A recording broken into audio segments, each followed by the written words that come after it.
நல்லது பண்றதுக்கு அரசியலுக்கு வாங்கடா, கொள்ளை அடிக்கிறது கொலை பண்றதுக்கு கூட அரசியலுக்கு. அன்பை கொடுங்கள், ஆடை கொடுங்கள், ரமலான் பெருநாள். Super Saravana stores. Left side OMR, right side ECR. நடுவுல உங்க step stone secret plots. Beach Resort Plots just 24 lakhs onwards. Call 9626899268. Savukku Shankar கூட ஒரு குற்றச்சாட்டு வச்சிருக்காரு. என்ன சார் இது? சிபி அதாவது எவிடன்ஸ் டேம்பரிங் பண்ணியிருக்காரு. இல்லைங்க, அது ரொம்ப முக்கியமான குற்றச்சாட்டு அவர் வைக்கிறாரு. அவருக்கு சட்டம் தெரியும், ஆனால் வேணும்னே வைக்கிறாரு. ஏன்னா எவிடன்ஸ் டேம்பரிங்கிறது பஸ்லன்றாங்க. இதை அப்படியே சட்டப்பூர்வமாக பார்ப்போம். ஒரு பஸ்ஸு, அந்த பஸ்ஸில் அவங்க சிபிஐ கண்டுபிடிக்கிறது இங்கே வந்து என்ன சொல்கிறாங்க, ஆதாரங்களே அழிக்கப்பட்டிருக்கு அப்படின்னு சொன்னால் அந்த பஸ்ஸை எப்படிங்க சிபிஐ மறுபடியும் சார் நீங்களே வச்சிங்க? அதான் சார் டவுட்டாக வருது எனக்கு. சாதாரண சிஸ்டத்தை நீங்கள் சொன்ன மாதிரி தூக்கிட்டு போகிறோம், பஸ் எப்படி விடுறாங்க? பஸ் எப்படி விடுறாங்க? அதுக்கப்புறம் அதை ஃபோட்டோ எடுத்து அதை சீல் பண்ணி கேஸோட அட்டாச் பண்ணி விட்ருவாங்களா? ஏப்பா சிபிஐ என்ன முட்டாளா? 75 வருஷமா திருட்டை தவிர வேற என்ன அனுபவம் வந்தது? திருடுறதுல மட்டுமே பிஹெச்டி பண்ணிருக்காங்க. 6 முறை ஆட்சியில் 6 முறை இருந்தாலும் திருடுறதுக்கு மட்டும்தானே. திமுக இப்போ எதற்கு நடத்தப்படுதுன்னா, ஒரு குடும்பம் கொள்ளையடிக்குது. தாவேகா பால்வாடி தான், ஆனால் எங்களுக்கு திருட தெரியும், நல்லாட்சி கொடுக்க தெரியும். சென்னை வந்து திமுகவோட கோட்டைன்றது இனிமேல் ஏதோ ஒரு காலத்தில் அப்படின்னு தான் இனிமேல் சொல்லுவாங்க. அந்த அளவுக்கு we are strong in everywhere. எந்த வகையில் சார் திமுக மேல வெறுப்பு இருக்கு? என்ன பண்ணாங்க? கொடுத்த வாக்குறுதியை நிறைவேற்றிட்டாங்க. நாங்கள் வந்து ஹாப்பியாக இருக்கணும். யாராவது ஒருத்தர் சொல்லணும் இந்திய கூட கூட்டணின்றாங்க, பிஜேபி கூட பேசிட்டு இருக்காங்கன்றாங்க. இப்படி இந்த நெரேட்டிவ் யார் சார் பேசுறது? யார் சொல்லி பண்றாங்க? பெண்ணை சொல்லி தான். திமுகவில் அண்மையில் ஒரு இன்டர்னல் சர்வே எடுத்தாங்க. அந்த இன்டர்னல் சர்வேயில் எடுக்கும்போது என்ன அவங்களுக்கு கிடைக்குதுன்னா, சிறுபான்மையினரோட வாக்குகள் ஃபுல்லாக தாவேக்காவுக்கு ஷிஃப்ட் ஆயிடுச்சின்னு அவங்களுக்கு கிடைக்குது. தமிழகத்தில் உள்ள எல்லா கட்சிகளும், அது நேஷனல் பார்ட்டியும் சரி, ரீஜனல் பார்ட்டியும் சரி, ஒன்று எங்கள் கூட்டணிக்கு வரதுன்னு விரும்பினாங்க, இல்லைன்னா எங்களை அவங்க கூட்டணிக்கு வர சொல்லி கேட்டாங்க. இதுதான் எல்லா கட்சிகளுமே எக்ஸப்ட் டிஎம்கே. அப்படி இருக்கும்போது நாங்கள் தான் நாங்கள் முடிவெடுக்கணும். ஒவ்வொரு மேடையிலும் பாஜக கொள்கை எதிரி கொள்கை எதிரி கொள்கை எதிரின்னு பிரகடனப்படுத்திட்டு எப்படி அவங்க கூட ஒரு கூட்டணி வைப்பாங்கன்னு மீடியாக்கள் எழுதுறாங்க. சிபிஐ வந்து காலையில் பஸ் எடுத்துகிட்டு போகிறாங்க, போயிட்டு இன்ச்சாக செக் பண்ணுறாங்க. செக் பண்ணி முடிச்சுட்டு ஓகே எல்லாத்தையும் நாங்கள் பண்ணிட்டோம், நீங்கள் எடுத்துகிட்டு போங்க அப்படின்னாங்கன்னா, அப்போ ஆதாரம் அளிக்கப்பட்டிருந்ததுன்னு அவங்களுக்கு தெரிய வந்ததுன்னா அதை மறுபடியும் நீங்களே பயன்படுத்திக்கன்னு கொடுத்தா எந்த ஆதாரமும் மறுபடியும் நாங்கள் ஃபிக்ஸ் பண்ணி மறுபடியும் கொடுக்க போகிறோம். தேர்தல் களத்தில் இருக்கிற எல்லா கட்சிகளும் ஒரு ஆளே இருக்குது. யார் எதுக்கு? எங்கள் தலைவர் இருக்குது. அப்போ மொத்த பேருக்கு வந்து ஒரு வரிசையில் எங்கள் தலைவர் இன்னொரு வரிசையில் எதிர் வரிசையில் நின்று அந்த அப்போது நீங்கள் வந்து இமேஜின் பண்ணுங்கள், அவங்களெல்லாம் அரசியலில் பழம் தின்னு கொட்டை போட்டவங்க, அவங்களுக்கு மக்களுடைய மனசாட்சியை நல்லா தெரிஞ்சவங்க, அதனால தான் இருக்கிறாங்க.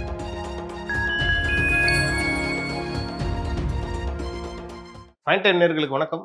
இன்று நம்மோடு இணைந்திருப்பவர் தாவேகாவின் தேசிய செய்தி தொடர்பாளர் திரு பிலிக்ஸ் ஜெரால்ட் அவர்கள். வணக்கம் சார். வணக்கம் சார். சார், அமைச்சர் சேகர் பாபு அவர்கள் வந்து பிரஸ் மீட் ஒன்று கொடுத்துருக்காரு, நீங்களும் பார்த்துருப்பீங்க. ஒரு விஷயம் சொல்லியிருந்தாரு சார், என்னன்னா பால்வாடி இயக்கத்துக்கு வந்து பவளவலா இயக்கம் வந்து பதில் சொல்லும், அது மாதிரி எங்க முன்னாடி கை கட்டி நின்றுட்டு இருந்தீங்க, இப்போ வந்து எங்க முன்னாடி சவால் விடுறீங்க அப்படின்ற மாதிரி ஒரு தொனியில பேசியிருக்காரு. உங்களுடைய பார்வை என்னது? பவள விழா இயக்கம்னா என்னத்தை மீன் பண்றாரு? 75 வருஷம் பாரம்பரியமான கட்சி. என்னத்தை 75 வருஷமா திருட்டை தவிர வேற என்ன அனுபவம் வந்திருக்கு அவங்க? திருடுறதுல மட்டுமே பிஹெச்டி பண்ணிருக்காங்க. 6 முறை ஆட்சியில் உட்காந்து, ஆட்சியில் 6 முறை இருந்தாலும் திருடுறதுக்கு மட்டும்தானே. அந்த குடும்பம் திமுக இப்ப எதற்கு நடத்தப்படுதுன்னா, ஒரு குடும்பம் கொள்ளையடிக்கிறதுக்கு. ஒரு குடும்பம் கொள்ளையடிக்கிறதுக்கு ஒரு பெரிய கட்சி அது வந்து அரசை பிடிக்கிறது அப்படின்னா, ஆட்சியில் உட்காந்து திருடுறது, திருட்டிட்டு அதில் ஒரு ரொம்ப பீனட் காசை வந்து மக்களுக்கு ஓட்டுக்கு லஞ்சமாக கொடுக்குறது, மறுபடியும் ஜெயிக்கிறது, ஜெயிச்சுட்டு உட்காந்து திருடுறது. இந்த சுழற்சியை தானே மறுபடியும் பண்ணிட்டு இருக்காங்க. அவங்களுக்கு திருட்டு வேலையில் பயங்கர எக்ஸ்பீரியன்ஸ் இருக்கு. எஸ், தாவேகா பால்வாடி தான், ஆனால் எங்களுக்கு திருட தெரியாது, நல்லாட்சி கொடுக்க தெரியும். இன்னொரு விஷயம் சொல்றாரு, ஆதவர்ஜுனா இப்ப வில்லிவாக்கத்துல போட்டிட்டு போறதா தகவல்லாம் வந்திருக்கு. திமுகவுடைய வெற்றி வில்லிவாக்கத்துல இருந்து ஆரம்பிக்க போகுது. அவரை போட்டிட்டு சொல்லுங்க, அப்ப அங்க பாப்போம். வில்லிவாக்கத்துல போட்டிட்டுமா? அவரு சவுத் நார்த்ல பயங்கர ஸ்ட்ராங்கா இருக்காரு சார். திமுக ஒரு முகமா இருக்காரு. தமிழ்நாடு ஃபுல்லா தாவேக்காவோட கோட்டை. ஓகே, இதுல சென்னை வந்து திமுகவோட கோட்டைன்றது இனிமே ஏதோ ஒரு காலத்துல அப்படின்னு தான் இனிமே சொல்ல வேணும். அந்த அளவுக்கு we are strong in everywhere. வந்து திமுகவுடைய வேட்பாளர் யாருன்னாலும் தோல்வி உறுதின்ற எல்லா இடத்துலயும் தோல்விங்க. எப்படி சார் சொல்றீங்க? நீங்க எப்படி பாருங்களேன், மே ரிசல்ட் மே 4ஆம் தேதி உங்களுக்கு தெரிய வரும். எப்படி சார் தாவேக்கா வந்து சென்னையில குறிப்பா நகர பகுதிகளில் எப்படி சார் வேலை செஞ்சுட்டு இருக்காங்க? நகர பகுதியில் மட்டும் இல்லைங்க, எல்லா பகுதிகளிலுமே தாவேக்கா ரொம்ப ஸ்ட்ராங்கா இருக்குது. மக்கள் விரும்பிட்டாங்கன்னு வைங்களேன், நீங்க எப்படி தடுக்க முடியும்? எந்த வகையில சார் திமுக மேல வெறுப்பு இருக்குன்னு நினைக்கிறீங்க? என்ன பண்ணாங்க? எந்த செக்டார் எடுத்துங்க, ஏதாவது ஒரு செக்டார் இங்க வந்து அவங்க கொடுத்த வாக்குறுதியை நிறைவேற்றிட்டாங்க, நாங்க வந்து ஹாப்பியா இருக்கணும், யாராவது ஒருத்தர் சொல்ல முடியுமா? அரசு ஊழியர்லேருந்து, ஆசிரியர்கள்லேருந்து, காவல்துறையிலேருந்து, விவசாயிகள்லேருந்து, சிறு குறு விவசாயிகள், தொழிலாளர்கள்லேருந்து, மாணவர்கள்லேருந்து, பெண்கள்லேருந்து யார் இங்கே ஹாப்பியா இருக்கா? எல்லாருமே போராட்டம் பண்ணிட்டாங்க. அப்ப என்ன அர்த்தம்? இந்த அரசு எல்லார்ட்டையும் பொய் சொல்லி ஆட்சிக்கு வந்துச்சு தானே. ஆனா எல்லா விஷயமும் பாத்தீங்கன்னா கூட்டணி வந்து பலமா வச்சிட்டு இருக்காங்க. இதை ஒரு நம்பி மட்டும் ஜெயிச்சிருவாங்கன்ற இந்த நம்பிக்கை. கூட்டணி எப்படிங்க பலம்? அந்த கூட்டணி கட்சிகளுக்கு மக்கள் இருக்கணும்ல. 1000 கட்சி தான் கூட்டணி வச்சாலும் 1000 2000 கட்சி கூட கூட்டணி வைங்க. லெட்டர் பேட் கட்சி எத்தனையோ இருக்குது, எடுத்து வந்து வச்சுங்க. நீங்க இன்னைக்கு அந்தந்த திமுக கூட்டணி கட்சிகளுடைய வாக்கு வங்கியும் இருக்குல்ல, அந்த வாக்கு வங்கியே உடையுமே. விசிகவுடைய வாக்கு வங்கி உடையும், திமுகவுடைய வாக்கு வங்கி உடையும், அதிமுகவுடைய வாக்கு வங்கிகள் உடையும். அப்போ இந்த அரித்மேட்டிக்லாம் வந்து அது எல்லாமே தவிடுபடியாயிரும்ல. இல்ல சார், இப்ப சமீபத்துல விஜய் அவர்கள் வந்து நோன்பு அந்த நிகழ்ச்சியில வந்து பங்கேற்று இருந்தாரு. அப்ப கிளியர் கட்டா ஒண்ணு சொல்லிட்டாரு சார், நம்ம யாரோடையும் கூட்டணி இல்ல, தாவேக்கா தலைமையில தான் கூட்டணின்னு ஒரு விஷயத்த தெளிவா சொல்லிட்டாரு. ஆனா மீடியால வந்து பாத்தீங்கன்னா என்டிஏ கூட கூட்டணின்றாங்க, பிஜேபி கூட பேசிட்டு இருக்காங்கன்றாங்க. இப்படி அந்த நெரேட்டிவ் யார் சார் பேசுறது? யார் சொல்லி பண்றாங்க? பெண்ணை சொல்லிதான். சரி, திமுகல அண்மையில ஒரு இன்டர்னல் சர்வே எடுக்கிறாங்க. அந்த இன்டர்னல் சர்வேல எடுக்கும்போது என்ன உங்களுக்கு கிடைக்குதுன்னா, சிறுபான்மையினரோட வாக்குகள் ஃபுல்லா தாவேக்காவுக்கு ஷிஃப்ட் ஆயிடுச்சுன்னு உங்களுக்கு கிடைக்குது.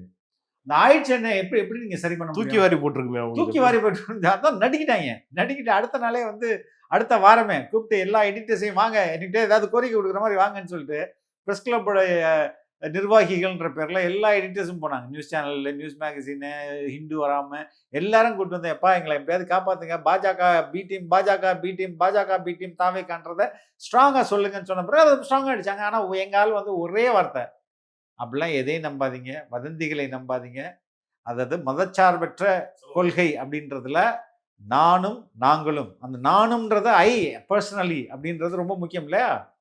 அதுக்கப்புறம் தான் நாங்களும்ன்றாரு. அதுக்கப்புறம் மதச்சார்பற்ற சமூக நீதி என்ற கோட்பாடுல நம்ம பின்வாங்கவே மாட்டோம். No compromise. அரசியலுக்காக எந்த காம்ப்ரமைஸும் இல்லை, நமது தலைமையில் தான் ஆட்சி. அவ்வளவுதான், முடிஞ்சு போச்சு. சார், அவங்க மீடியா சைட்ல இருந்து பல பேர் என்ன சொல்றாங்கன்னா, இங்க இவர் இப்படி சொல்றாரு, ஆனா ஆதவ அர்ஜுனாங்க என்ன சொல்றாங்க, 90 சீட்டு கொடுத்தாங்க. எப்ப கொடுத்தாங்க? எந்த காலகட்டத்தில் கொடுத்தாங்க? யார் கொடுத்தாங்க? ஏற்கனவே பேசினது ஆஃபரா சார்? ஏங்க நான் சொல்றேன், திமுகவை தவிர தமிழகத்தில் உள்ள எல்லா கட்சிகளும், அது நேஷனல் பார்ட்டியும் சரி, ரீஜனல் பார்ட்டியும் சரி, ஒன்று எங்கள் கூட்டணிக்கு வரத்துக்கு விரும்பினாங்க, இல்லைன்னா எங்களை அவங்க கூட்டணிக்கு வர சொல்லி கேட்டாங்க. இதுதான் எல்லா கட்சிகளுமே எக்ஸப்ட் டிஎம்கே. அப்படி இருக்கும்போது நாங்கள் தானே அங்கே முடிவு எடுக்கணும். அப்போ எவ்வளோ ஆஃபர்ஸ் எங்களுக்கு வந்தது? சரி சார், ஒருவேளை திமுக தாவேக்கா வந்து என்டிஏ கூட்டணிக்குள்ள போச்சுன்னா திமுக ஒரு தோல்வி இருக்கும் அப்படின்ற ஒரு நரேட்டிவ் வந்து செட் பண்றதுக்காக எங்களுக்கு ஒவ்வொரு மேடையிலும் பாஜக கொள்கை எதிரின்னு பிரகடனப்படுத்திட்டு எப்படி அவங்க கூட கூட்டணி வைப்பாங்கன்னு மீடியாக்கள் எழுதுறாங்க. யோசிக்க வேணாம் சார். மக்களை வந்து திசை திருப்ப பாக்குறாங்க. மக்களை திசை திருப்ப தான் இந்த சேட்டலைட் மீடியாக்களை தயவு செய்து மக்கள் இனி தவிர்க்க வேண்டும். அவங்க போய் சொல்லிட்டு இருக்காங்க, எந்தவித ஆதாரமும் இல்லை. சி, பவன் கல்யாணம் வச்சு பேசுறேன்னு சொன்னாங்க. பவன் கல்யாணம் நான் 20 வருஷம் தெளிவா சொல்லிட்டாரு. இபிஎஸ் நாங்க பேசவே இல்லைன்றாரு, நயினார் நாகேந்திரன் நாங்க பேசவே இல்லைன்றாரு. அப்ப எதை வச்சு இவங்க சொல்றாங்க? அமித்ஷா இரவுல பேசினாரு, என்ன சார்? ஒண்ணும் இல்லை சார், எனக்கு ஆச்சரியமே என்னன்னா, விஜய் இதை பண்ணிட்டாரு அங்க பேசிட்டாருன்னு பேசுற விவாதம் பண்றாங்களே. செந்தில் பாலாஜி போனார் இல்ல டெல்லி, யாருமே ஏன் சார் பேச மாட்டாங்களே? வாயில ஃபுல்லா பணத்தை வச்சு அடைச்சிட்டீங்கன்னு மூச்சு கூட விட முடியாது. மூச்சு விடலாம். பணத்தை வச்சு வாய் ஃபுல்லா அமுக்கிட்டா எப்படி பேச முடியும்? அவங்களுக்கு ஒரு இது எத்திக்ஸே கிடையாது இல்லையேங்க. எதனால இந்த மாதிரிலாம் பண்றாங்க? பசி ரொம்ப ஜாஸ்தியா இருக்குது. அவ்வளவு பசி இருக்குது. இல்ல சார், உங்க நண்பர் சவுக்கு சங்கர் கூட ஒரு குற்றச்சாட்டு வச்சிருக்காரு. என்ன சார் இது? சிபி அதாவது எவிடன்ஸ் டேம்பரிங் பண்ணிருக்காரு. இல்லைங்க, அது ரொம்ப முக்கியமான குற்றச்சாட்டு அவர் வைக்கிறாரு. அவருக்கு சட்டம் தெரியும், ஆனா வேணும்னே வைக்கிறாருன்னு நான் சொல்றேன். ஏன்னா எவிடன்ஸ் டேம்பரிங்ன்றது பஸ்லன்றாங்க. எங்க தலைவர் பயன்படுத்த பஸ்ல இருந்து சில ஆதாரங்கள் அழிக்கப்பட்டது அப்படின்னு அவர் சொல்லியிருக்காரு. ரைட், இதை அப்படியே சட்டப்பூர்வமா பார்ப்போம். அவருக்கும் தெரியும், எனக்கும் தெரியும். அவருடைய எக்யூப்மெண்ட்ஸும் எங்க இருக்கு? போலீஸ் ஸ்டேஷன் இருக்கு. என்னோட கேமரா 2 வருஷமா போலீஸ் ஸ்டேஷன் இருக்கு. நாங்க என்ன பண்ணோம், இந்த இன்டர்வியூ இந்த கேமராவால் ரெக்கார்ட் பண்ணப்பட்டது அப்படின்னு அவங்களே நினைச்சிட்டு எல்லா கேமரா எடுத்து போயிட்டாங்க. 2 கேமரா தான் நம்ம இப்ப நீங்க 2 கேமரா யூஸ் பண்றீங்க. எடிட் பண்றது ஒரு சிஸ்டம். ஆனா இந்த கேமராவால் தான் எடிட் பண்ணப்பட்டதுன்னு நான் இருக்கிற 6 கேமரா கொண்டு போயிட்டாங்க. அதுக்கு ஷூட் பண்ணப்பட்டதுங்க. இந்த எடிட்டிங் மிஷின்லாம் எடிட் பண்ணப்பட்டதுன்னு சொல்லிட்டு இருக்கிற 3 ஹை அண்ட் மேக் மிஷினையும் எடுத்துட்டு போயிட்டாங்க. இது சாதாரண யூடியூப் இன்டர்வியூ கேஸ்க்கே எல்லாத்தையும் தூக்கிட்டு போயிட்டாங்கன்னா, ஒரு பஸ்ஸு, அந்த பஸ்ஸில் அவங்க சிபிஐ கண்டுபிடிக்கிறது இங்கே வந்து என்ன சொல்கிறாங்க, ஆதாரங்களே அழிக்கப்பட்டிருக்கு அப்படின்னு சொன்னால், அந்த பஸ்ஸை எப்படிங்க சிபிஐ மறுபடியும் சரி நீங்களே வச்சிங்கன்னு அதான் சார் டவுட்டாக வருது எனக்கு. சாதாரண சிஸ்டத்தை நீங்கள் சொன்ன மாதிரி தூக்கிட்டு போகிறோம், பஸ் எப்படி விடுறாங்க, எப்படி விடுவாங்க, அதுக்கப்புறம் அதை ஃபோட்டோ எடுத்து அதை சீல் பண்ணி கேஸோட அட்டாச் பண்ணி விட்டுருவாங்களா? எஸ் அங்கப்பா அந்த சிபிஐ என்ன முட்டாளா இல்லை கேட்குறேன். ஓகே அப்படி ஒன்று நடக்கவே இல்லை. இல்லைன்னா சிபிஐ வந்து காலையில் பஸ் எடுத்துகிட்டு போகிறாங்க, போயிட்டு இன்ச்சாக செக் பண்ணுறாங்க. செக் பண்ணி முடிச்சுட்டு ஓகே எல்லாத்தையும் நாங்கள் பண்ணிட்டோம், நீங்கள் எடுத்துகிட்டு போங்க அப்படின்னாங்கன்னா, அப்போ ஆதாரம் அளிக்கப்பட்டிருந்ததுன்னு அவங்களுக்கு தெரிய வந்ததுன்னா அதை மறுபடியும் நீங்களே பயன்படுத்திக்கன்னு கொடுத்தா எந்த ஆதாரமும் மறுபடியும் நாங்கள் ஃபிக்ஸ் பண்ணி மறுபடியும் கொடுக்க போகிறோம். என் கேள்வி என்ன, ஆதாரம் அளிக்கப்பட்டதுன்றதை இவருக்கு யார் சொன்னோம்? ரைட்டா, உண்மை இருந்தால் சிபிஐ எடுத்துகிட்டு போயிருக்குங்களே. இது வந்து இப்போ அதை ரெண்டாவது இப்போ எப்படி வந்து பொய் பிரச்சாரம் பண்றதுன்னு இப்ப ஐடியா இல்லாம போச்சு. இப்ப திமுக சைட்ல முன்னாடி பரப்புனாங்களே பொய் பிரச்சாரம், என்னது இது வந்து ஜனநாயகம் படத்துக்கு ஜனநாயகம் ஷூட்டிங் எடுத்தா உள்ள நடிகை ஒருத்தங்க இருந்தாங்க. அப்ப அந்த போர்ஷன் நடிகை போர்ஷனை மட்டும் கட் பண்ணிட்டு அதே ஆர்குமெண்ட்டை இப்ப பிஜேபி டிஎம்கே எடுக்க ஏடிஎம்கே கையில் எடுக்குது. 2 பேருமே ஒரே ஆயுதத்தை கையில எடுத்து 2 பேரும் கூட்டணி வச்சுட்டு கையில் எடுக்கிறாங்கன்ற நானு. அன்அபிஷியலா 2 பேரும் கூட்டணி. அன்னைக்கு தாவேகாவை தாக்குவதற்கு விஜய் மீது அவதூறு பேசுவதற்கு 2 கூட்டணி போட்டுருக்காங்க. இல்ல சார், ஒரு காலத்துல விஜயகாந்த் மேலேயும் இந்த அவதூறுலாம் வந்துச்சு சார். இப்போ பல பேர் அரசியல் விமர்சகர்கள் என்ன சொல்றாங்கன்னா, விஜயகாந்தோட பல மடங்கு அவதூறு வந்து விஜய் மேல ஏவப்படுதுன்றாங்க. இது எப்படி சார் விஜய் சமாளிச்சு வந்து தானே இருக்காரு? எவ்வளவு ப்ரெஷருங்க, எந்தெந்த விதத்தை. இப்ப கரூர் ஒரு ப்ரெஷர், ஜனநாயகன் ஒரு ப்ரெஷர், அதுக்கப்புறம் மற்ற ப்ரெஷர்ஸ், இவ்வளோ ப்ரெஷரையும் தாங்கி தன்னுடைய ஸ்டாண்டில், அதாவது எந்த காம்ப்ரமைஸ் இல்லாமல் நிற்கிறது இருக்குல்ல, அது எவ்வளோ பெரிய கட்ஸ் வேணும். அதை விட ஜாஸ்தியாக சிபிஐ ஆஃபீஸ்லேருந்து கை காட்டிட்டு வர்றது இருக்குல்ல, அதுக்கு எவ்வளோ, அது என்ன மெசேஜ் சொல்ல வர்றாருன்றீங்க? You cannot control me, you cannot force me. If you force I will bounce back into 4xல நான் பவுன்ஸ் பண்ணுவேன். ஏன்னா அவர் அன்னைக்கு வந்து சிபிஐ இன்ட்ராகேஷன் நடந்துட்டு இருக்கிறப்போ தான் எலெக்ஷன் நோட்டிஃபிகேஷன் வந்துச்சுன்னு நினைக்கிறேன். அதுக்கு அப்புறம் தான் விஜய் அவர்கள் இதை பண்ணியிருக்காரு சார். இறங்கி அடிக்கலாம்னு நினைச்சு முடிவு பண்ணிட்டாரு. இல்லை, I have nothing to lose. நான் வந்து எந்த விதத்திலும் காம்ப்ரமைஸ் பண்ண மாட்டேன். சிபிஐக்கு போனதுல முக்கியமான யார் 3 பேர் சிபிஐ கேட்டாங்க. அதுல வந்து விக்டிம் செல்வராஜ் அவங்க மனைவி இருந்ததுனால அவரு கேட்டாரு.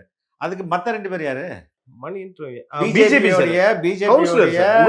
உமா ஆனந்த் ஒருத்தங்க. அதுக்கு அடுத்தது ஆமா இன்னொருத்தர் வந்து பிஜேபியோடைய சட்ட லீகல் விங்ல இருக்கிறவங்க. இப்ப இவங்க தான் வந்து பிஜேபி வச்சு நம்ம எப்படியாவது இது பண்ணிக்கலான்றது தான் அவங்களுடைய நோக்கம். அவங்க அன்னைக்கே பிளான் பண்ணிருக்காங்க. ஓகே, நம்ம அன்னைக்கு வந்து விஜய் வளைச்சு போறதுக்கு இந்த விசாரணை யூஸ் ஆகும். என்ன வேணா பண்ணு, I am firm in my stand. இப்ப சமீபத்துல தாவேகாவை சேர்ந்த ஒரு நிர்வாகி ரஞ்சனான்றவங்க இப்ப திமுக இணைஞ்சிட்டாங்களே சார். விஜய் அவர்கள் சொன்ன மாதிரி அது ஒருத்தெல்லாம் இல்ல, மக்கள் பணியை பார்க்கலாம். அது அவங்கள பத்தி நான் பேசுறதுக்கு it is not worse. Okay sir, அதெல்லாம் தாண்டி இப்ப அந்த சர்ச்சை போயிட்டு இருந்துச்சுல சார், இந்த டிவோர்ஸ் தொடர்பான சர்ச்சை, அதனால வந்து விஜய் அவர்கள் எதுவும் பின்னாடி இருக்குமா? இல்லைங்க, இது தனிப்பட்ட வாழ்க்கையை நம்ம எதுக்கு பேசணும், அதை தவிர்த்துட்டு போறது நல்லது நினைக்கிறேன் சார். தவிர்த்துட்டு போறதா இருந்தாலும் சார், இவர் வந்து ஒரு பப்ளிக் லீடர் ஆயிட்டாரு, ஆனா ஒரு பப்ளிக் மத்தியில் அந்த பெர்செப்ஷன் இருக்குல்ல. இல்லைங்க, இப்போ யாரு எனக்கு உங்களுக்கும் உங்க கேமராமேனுக்கும் எல்லாருக்குமே எனக்கு என் வாழ்க்கை நல்லா இருக்கணும், நான் என் வாழ்க்கை முன்னேறணும், என் குழந்தைகள் இங்கே வந்து பாதுகாப்பாக வளரணும், எனக்கு நல்ல மருத்துவம் கிடைக்கணும், சுகாதாரமான குடிநீர் கிடைக்கணும், அரசு என் பணத்தை திருடக்கூடாது. இதுதான் எனக்கு அக்கறை, இதுதான் உங்களுக்கு அக்கறை, இதுதான் எல்லாருக்கும் அக்கறை. இதன் அடிப்படையில் தான் எல்லாருமே வந்து தலைவர் விஜய் மேலே நம்பிக்கை வைக்கிறாங்க. ஸோ அதை அவர் டெலிவர் பண்ணுவார், அவ்வளோதான். மற்ற இதெல்லாம் நம்ம இதுக்கு பேசிட்டேன் சார். இப்போ வந்து நம்ம ஏற்கனவே பேசணும், சேகர் பாபு அவர்கள் வந்து பால்வாடி கட்சி அப்படின்லாம் சொல்லிட்டு இருந்தாரு. இப்போ விஜய் வந்து ஏறக்குறைய பெரம்பூர்ல போட்டியிட போறதா தகவல் அவர்கள் உறுதியா இருக்கு. அவரை எதிர்த்து சேகர் பாபு களமிறங்கலாம் திமுக பிளான் பண்றதா தகவல் வந்திருக்கு. எப்படி எல்லாம் தெரிச்சு ஓட போறீங்க பாருங்களேன். சேகர் பாபுவே தெரிச்சு ஓடிடுவாரு. மக்கள் இங்கு ஒரு முடிவு செய்து விட்டார்கள் என்றால் எவ்வளவு பெரிய சக்தியும் அதை வந்து தடுக்கவே முடியாது. ஃபார் எக்ஸாம்பிள் அதுக்கு ஜல்லிக்கட்டு உங்களுக்கு தெரியும், விவசாயிகளோட போராட்டம் தெரியும். ஒரு கமா இன்ச்சு கூட மாற்ற மாட்டார் பிரதமர் அப்படின்னு சொல்லிட்டு அண்ணாமலை சொன்னார். ஆனால் அந்த சட்டத்தையே திரும்ப பெற்றுக்கொண்டது இந்த அரசு. அப்போ இதெல்லாம் உங்களுக்கு கண்ணுக்கு தெரிந்த ஒரு ரெவல்யூஷன். ஆனால் இங்கே ஒரு கண்ணுக்கு தெரியாத அமைதியாக ஒரு அலை இருக்குது. அந்த அலை வந்து 23ஆம் தேதி தான் தெரியும். அது விஜய் என்ற ஒரு அலை, மாபெரும் அலை. அது மக்கள்கிட்ட அப்படியே அமைதியாக லைட்டாக வீசிட்டு இருக்குங்க. அந்த அந்த அலை வந்து எழுந்து வரும்போது எல்லாம் அடிச்சு எல்லா சாக்கடையும் என்ன பண்ணும், எங்கேயா தள்ளிட்டு போயிடும், ஓட்டி ஒழிஞ்சிடும். சார். மக்கள் மத்தியில என்னன்னா நீ சொன்ன மாதிரி இப்ப திமுகவும் அதிமுக சேர்ந்து வந்து விஜய் வந்து அட்டாக் பண்றப்போ மக்கள் மத்தியில ஒரு அனுதாபம். அவங்க மட்டுமா, எந்த கட்சி இப்ப எங்களை வந்து எதிர்க்கல?